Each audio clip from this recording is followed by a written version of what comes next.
Hello, and welcome to another episode of the Seasonal Tokens Podcast, where Polar interviews people so you can do more investing and less gambling.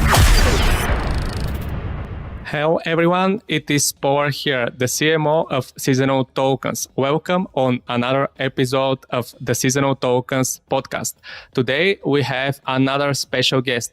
We have Jeremy Britton, an investor, financial planner, and a crypto geek. Welcome, Jeremy. Thank you for having me on the show. It's an amazing pleasure and an honor for me to have you here. And I have prepared a lot of different questions for you because you have an amazing background, but I'm sure that our listeners will find out this by themselves. So what has attracted you to Web3 world?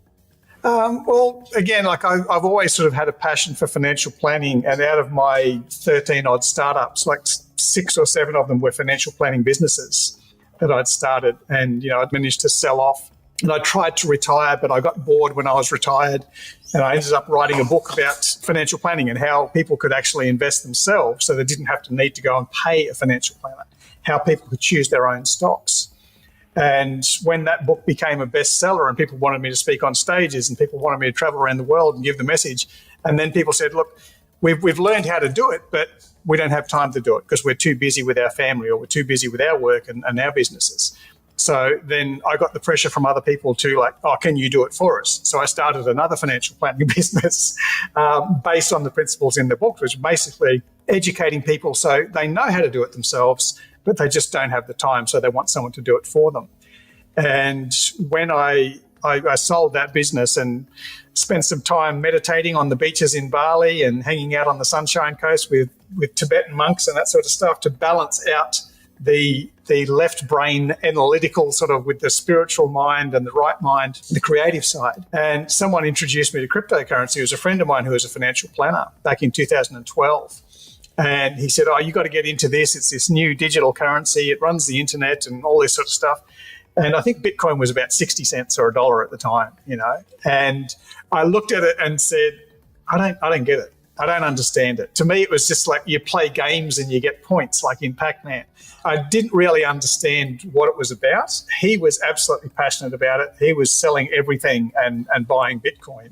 He even actually put his house up for sale to try and buy more Bitcoin, and ended up writing a book about Bitcoin. And I just ignored Bitcoin because I didn't understand it. And then a few years later, I was talking to one of my other friends and saying, we've got staff in Africa, we've got staff in Indonesia, we've got staff in India, all over the place.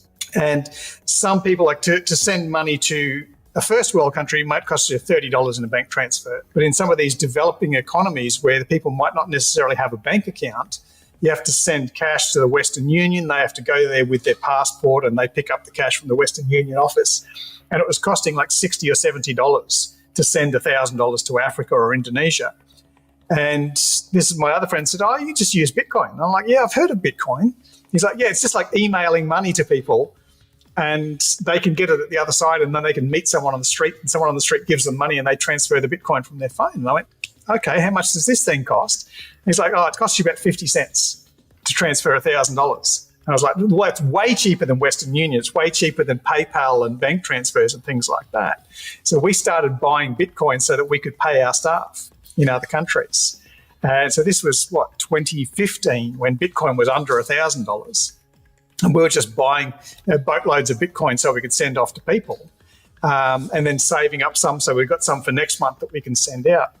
And didn't really see it as a store of value. I didn't understand that Bitcoin was a limited and scarce resource like gold. And then my friend who'd introduced me to Bitcoin said, "Oh, there's this new thing coming out. It's called Ethereum. And not only is Ethereum money that you can email to people, but it's also smart contracts and legal contracts and bills of sale and this sort of stuff." And I was like, "Oh, what else is there?"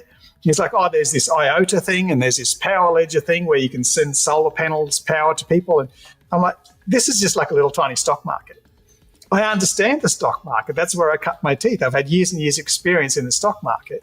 So when I started researching into some of these projects, as many of the listeners know, there's a lot of rubbish. There's a lot of scams. There's a lot of rug pulls, pump and dumps, meme coins and this sort of stuff.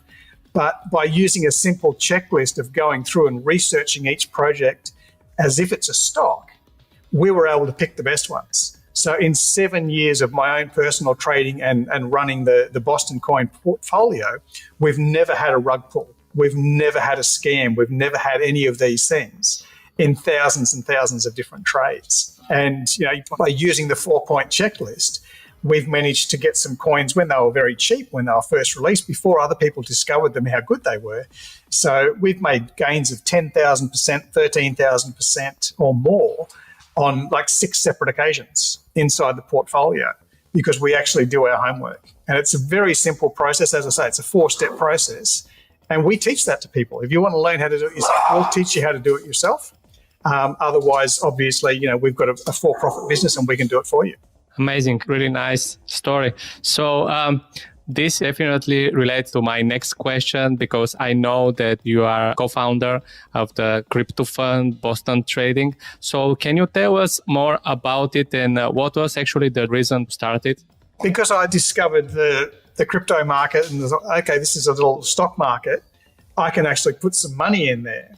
And as you know, with the stock market, if there's a major crash, if the stock market drops by 10 or 20%, the governing bodies can stop trading. They just stop it and say, okay, we've calmed down. There's been a plane crash, but we're going to just stop the market panic. Or if the market's going up too far, too fast, if the market's gone up by 50% in a day, then they can actually stop trading. But with crypto, there's no regulations. There's no governing body. And so sometimes, you can lose 50% in a day. You can lose 90% in a day. But if you know what you're doing, you can also make 300 or 400% in a day, or sometimes 1,000% in a month. So I was doing it myself and going, this is great because, number one, I know what I'm doing. I'm following the formula and I'm having much more wins than I'm having losses. And when I was talking to my friends who are still financial planners and lawyers and stockbrokers and that kind of stuff, they say, hey, what are you doing these days? I say, oh, well, I meditate a lot and sometimes I invest into this crypto thing. I might spend an hour a day on crypto. And I've been making like thousands of percent gains. And in the stock market, I might be lucky to make 20 to 60% in a year. But in crypto, I could make that in a day. And so one of my friends was like, oh, can you teach me how to do that? I said, sure, here's the 4-step protocol. And then one of my financial planners like, oh, can you teach me? I can now teach the lawyer. So I was teaching people, giving away this information. And then within a couple of months, they'd come back to me and say, it's great. I know how to do it. I've been doing it, but I'm too busy. My business, my family takes up too much of my life. Can you do it for me? And I was like, oh, I don't really want to because I'm just enjoying playing my own thing. I'll show you how to do it. But eventually the pressure from people saying, can you do it for me? Can you do it for me? I went, okay, look, I only want to do it if I can actually do it legally and responsibly and ethically and make a mutual fund. It's not just, oh, yeah, someone gives me $5,000, someone gives me $10,000 and, did I lose it? Did I make money? Who knows? So, and there was no crypto mutual funds in existence. So we just sort of looked at, okay, Vanguard's like the number one stock mutual fund. We'll just copy basically what Vanguard does. We'll have a look at how they've set up their legal structures. We'll have a look at what they charge and that sort of stuff. So we basically just modeled it off a stock mutual fund, launched this thing, and then just sort of watched it and said, okay, how's it going to go for the first couple of years when there was only 6 of us in the fund before we launched it to the public, because we wanted to make sure it was actually good before we got anybody else involved. So that in the start, there was just like a couple of financial planners, a couple of lawyers and the accountant. And after 2 years of outperforming Bitcoin and doing very well, we went, okay, we're going to launch it to the public. And we've been running this fund and running this fund and running this fund. And then we're like 3 years down the track. Vanguard hasn't launched a crypto fund. BlackRock hasn't launched a crypto fund. Fidelity, none of these guys like JP Morgan, Goldman Sachs, no one's launched a crypto fund in the 3 years that we've been running. What's going on? Maybe they think it's a scam. Maybe they don't know how to do it. I don't know. Are we silly? Because when you turn up at the party and there's no one else there, you start to think to yourself, am I 5 minutes early or am I in the wrong place? And I was starting to think maybe we're in the wrong place, even though we were making lots of money and helping lots of people. No one else was coming on board. And it was probably, jeepers, like 2018. So we'd been going for like 3 or 4 years at this stage before another crypto fund launched. And so we had competitors, like someone launched a crypto fund in Singapore.